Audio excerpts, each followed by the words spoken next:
वरिष्ठ शिक्षक, सबसे पहले मैं आज की शुभ अवसर पर प्रोफेसर सबीर सिंह सर को बधाई देना चाहता हूँ। साथ में हमारे पब्लिशर साहब भी उनको बधाई देता हूँ। जो बहुत ही इम्पोर्टेंट आज दिन है, लेकिन सबसे बड़ी खुशी की बात यह है कि हमारे सामने ऐसे सम्मानित शिक्षक बैठे हुए हैं। प्रोफेसर राममणिनाथ सिंह सर हैं, प्रोफेसर आरसी तिवारी जी हैं, प्रोफेसर कुमकुम जी हैं, नित्या भूपेश जी हैं। तो आज ये निश्चित रूप से ये जो सभागार है और बहुत सारे मेहमान हैं, कॉलेज से लोग आए हुए हैं और हमारे कॉलोनी से, सर की कॉलोनी से बहुत सम्मानित लोग यहाँ पर हैं और हमारे अध्यक्ष महोदय और मैडम। तो मैं असल में सर ने कहा है ब्रीफली बोलने के लिए, लेकिन सर की पर्सनालिटी ऐसी है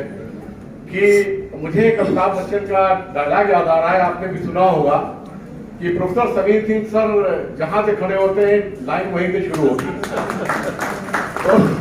बहुत सारी चीजें हैं, मतलब मैं सर के एकेडमिक पार्ट में बोलूं या सर के जो सोशल जो पहलू हैं, आजकल सोशल मीडिया में एक बहुत बड़ी नई जनरेशन डेली कोई ना कोई सर का वीडियो आता है और बहुत सारी जानकारी उनको मिलती रहती है। और सर के जो अभी मैनचेस्टर से शुरू किया था, निश्चित रूप से मैं सिर्फ ये बताना चाहता हूँ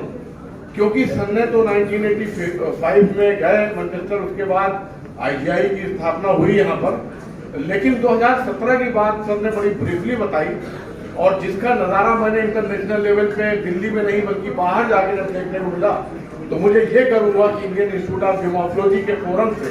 जो विज्ञान भवन, जिसको 2 घंटे बुक कराने में मुझे लगता है कि कोई भी यूनिवर्सिटी आज अगर 2 घंटे के लिए भी बुक कराए तो उसको बड़ी मेहनत करनी पड़ती है, क्योंकि विज्ञान भवन के 2 ब्लॉक हैं। और उस जमाने में 17 नवंबर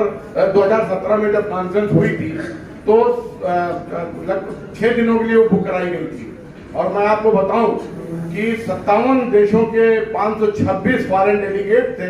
और 172 इंडियन थे और बाकी सब फॉरेन के लोग थे। इवन 1-2 लोग मुझसे भी टकराए, hello professor Suzuki, are you from Colombo? हमने कहा no, I am from India, I am secretary general of IGI। तो बाहर के लोग इतने ज्यादा थे और इंडियन कम थे, तो उनको ये लग रहा था कि जो भी थोड़ा सा डार्क कॉम्प्लेक्शन वाला आदमी है वो कहीं बांग्लादेश का होगा या कोलंबो का होगा या इंडिया का होगा। तो ये 1987 की बात नहीं है, बल्कि इंटरनेशनल एसोसिएशन ऑफ जियोमॉर्फोलॉजिस्ट जो इंटरनेशनल ऑर्गेनाइजेशन है, जिसकी हम लोग नवी कॉन्फ्रेंस दिल्ली में कर रहे थे और प्रोफेसर सबीर सिंह सर जी की मोटिवेशन थे 2013 में जब हम पेरिस गए थे और professor Sunil Kumar De north eastern hill university के प्रोफेसर हैं और उन्होंने कहा कि सिद्दीकी साहब, मैं प्रोफेसर सबीर सिंह सर जी के ऑर्गेनाइजेशन से मैं सेक्रेटरी हूँ यहाँ पर और मैं एक प्रपोजल इंडिया में इसको कराने को ले जाता हूँ। हमने कहा प्रपोजल कोई बहुत आसान बात नहीं है कि आप इंटरनेशनल लेवल पे आप एक प्रपोजल सबमिट करेंगे, यहाँ वोटिंग होगी। तो उन्होंने एक रूम पर एक होटल में एक प्रेजेंटेशन बनाया है और आप लोगों ने देखा होगा टीवी पे एक धुन आती थी, मिले सुर मेरा तुम्हारा तो सुर बने हमारा। तो उन्होंने बीच बीच में ज्योग्राफी के जो लैंडस्केप हैं, जैसे थार डिजर्ट है, हिमालयन रीजन है, कोस्टल रीजन है और उसके बीच बीच में कहीं जो हमारा गोवा का चर्च है और काशी विश्वनाथ टेम्पल है और जामा मस्जिद है, कुतुब मीनार, और बीच बीच में ज्योग्राफिकल जो हमारे डिफरेंट इन्वायरमेंट सिस्टम है, इंडिया को डालते हुए उन्होंने प्रपोजल सबमिट किया। और तीसरे दिन वहां पर इलेक्शन हुआ और 5 वोट चाइना को मिले, 7 वोट ब्राजील को मिले, 11 वोट अमेरिका को मिले और जब 16 वोट इंडिया को मिले तो पूरा हाल जो है वहां पर जितने भी इंडिया से लोग गए थे 35 या 37 लोग खड़े हो गए और वो कॉन्फ्रेंस आ गई यहाँ पर इंडिया में। अब आप ये समझ लीजिए कि इंडिया में कॉन्फ्रेंस लाना और उसको मतलब जब वहां से प्रपोजल गया दिल्ली में मिनिस्ट्री ऑफ होम अफेयर्स पे गया, मिनिस्ट्री ऑफ ये दिल्ली सरकार के पास गया, क्योंकि उन्होंने कलकत्ता के लिए मना कर दिया था, कहा था कि ये कॉन्फ्रेंस जो है दिल्ली में ही कर सकते हैं और इलाहाबाद में कभी इतनी बड़ी और ज्योग्राफी की हिस्ट्री में कभी इतनी बड़ी कॉन्फ्रेंस नहीं हुई जहां पर इतनी बड़ी संख्या में विदेशी फॉरेन डेलीगेट्स आए हों। अगर किसी को याद हो, सोशल साइंस में, ज्योग्राफी में या किसी भी सब्जेक्ट में इतनी बड़ी तादाद में किसी यूनिवर्सिटी के माध्यम से इतने ज्यादा लोग फॉरेन डेलीगेट्स नहीं आए थे और वो कॉन्फ्रेंस दिल्ली में हुई और उससे पहले बहुत सारा क्लियरेंस लेना पड़ा और उसमें जब प्रोफेसर सबीर सिंह सर को वहां पर अवार्ड भी मिला और इंटरनेशनल जो ऑर्गेनाइजेशन है उनको सबको वहां से सम्मानित भी किया गया। तो ये भारत की हिस्ट्री में पहली बार ऐसा हुआ। उसी के ऑर्गेनाइजेशन का पहला ये दूसरा अचीवमेंट है कि प्रोफेसर सुनील कुमार डे जो सेक्रेटरी थे अभी मैं जब वहाँ पोर्चुगल गया, वहाँ पर इलेक्शन हुआ तो उनको वर्ल्ड जो इंटरनेशनल एसोसिएशन ऑफ ज्यूमोलॉजिस्ट है उसका प्रेसिडेंट बनाया गया 4 साल के लिए, और 2026 में न्यूजीलैंड में कॉन्फ्रेंस होगी। इलाहाबाद यूनिवर्सिटी के एक छोटे से कमरे में एक छोटी सी ऑर्गेनाइजेशन, और जिसका प्रकाश जिस अम्ब्रेला में हिंदुस्तान के सभी जियोमॉर्फोलॉजिस्ट उस अम्ब्रेला के अंतर्गत हैं, और 25, 26, 27 को अभी जेएनयू में कॉन्फ्रेंस हो रही है। तो आप ये समझ लीजिए कि भारत में ज्योग्राफी में बहुत सारी ऑर्गेनाइजेशन है, जैसे डीजीएसआई है, नागी है, और सारी ऑर्गेनाइजेशन है, लेकिन आईजीआई इकलौती ऐसी कॉन्फ्रेंस है जो ज्योमॉर्फोलॉजिस्ट और फिजिकल ज्योग्राफर को एक स्टेज देती है। और अभी मैं इस्तांबुल पिछले महीने था तो वहां पर 8 लोगों को इंटरनेशनल ग्रांट मिली, और ये बहुत बड़ी बात है कि अगर 16 लोग पूरी दुनिया से अप्लाई कर रहे हैं और उसमें 8 लोगों को भारत के नए जो स्टूडेंट हैं जो रिसर्च कर रहे हैं उनको आने जाने का खर्च और पूरा रजिस्ट्रेशन वगैरह उन लोगों ने दिया।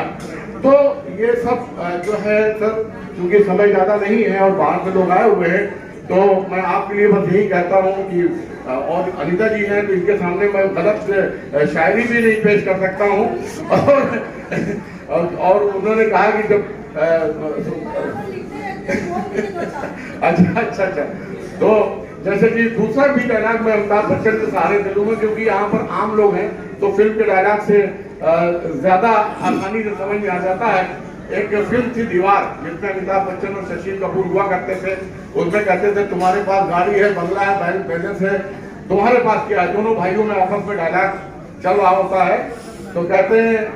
शशि कपूर ये अमिताभ बच्चन की मेरे पास गाड़ी है, बंगला है, बैंक बैलेंस है, तुम्हारे पास क्या है? तो शशि कपूर कहते हैं मेरे पास माँ है। तो आज हिंदुस्तान के ज्योग्राफर कहते हैं कि अगर कोई पूछता है कि मेरे पास गाड़ी है, बंगला है, बैंक बैलेंस है, तुम्हारे पास क्या है, तो हम लोग गर्व से कह सकते हैं कि हमारे पास प्रोफेसर सभी थी। तो ये इतनी बड़ी लिगेसी जो इन्होंने छोड़ी है हिंदुस्तान के सारे ज्योग्राफर, इसको संभालने ये बहुत बड़ी बात है। और दूसरा बड़ा कंट्रीब्यूशन कि जो 1960-70 के दशक में जब फॉरेन ऑथर की बुक्स थी इंटरनेशनल मार्केट में, और हमारे देश के जो इंडियन यूनिवर्सिटीज में जो ज्योग्राफी जो लोग पढ़ते थे और उनके पास डॉलर और पाउंड में पैसे नहीं हुआ करते थे, उस जमाने में हिंदी मीडियम वाले बच्चों के लिए और उसका साथ में इंग्लिश में ट्रांसलेशन करके भारतीय भूगोल में जब प्रोफेसर सवीर सिंह जी ने भौतिक भूगोल पुस्तक उन्होंने छापी, फिजिकल ज्योग्राफी छापी, और उसके बाद ज्योग्राफी के जितने भी आयाम हैं, जितने भी डायमेंशन है, और लास्ट में ये जो आज जिस पुस्तक का विमोचन है, पिछले 1 साल से मैं अपलोड कर रहा हूँ और देख रहा हूँ कि किस तरह से वो लगे हुए हैं आने वाली जनरेशन को जो प्रोफेसर समीर सिंह ने दिया है, और उसको वो जनरेशन संभाल ले, तो ये भी बहुत बड़ी बात होगी। तो सर आप खुद अपने आप में एक इंस्टीट्यूशन है, एक संस्था है, आप कोई किसी तारुफ के वो नहीं है, मोहताज नहीं है, और कहा गया है रुके तो करती है गर्दिशे तवाफ, चले तो जमाने ठहर के देखते हैं। तो आपको तो जमाना ठहर के देखता है, और मुझे लगता है यहाँ पर जितने भी लोग हैं सभी ज्योग्राफी के हैं, और हम लोग तो आपके प्रकाश से ही चमक रहे हैं, और आने वाले दिनों में भी जिसकी जितनी काबिलियत है, हैसियत है, उसके हिसाब से ज्योग्राफी के सारी चीज़ों को आगे बढ़ाएंगे। और इसी चीज़ की हम लोगों ने प्रतिज्ञा भी की है, और आपका मोटिवेशन हम लोगों को मिलता रहता है इन्हीं शब्दों के साथ कि मतलब जिंदगी जब भी तेरे पद में ले आती है हमें, ये ज़मीन चांद से बेहतर नजर आती है। Thank you.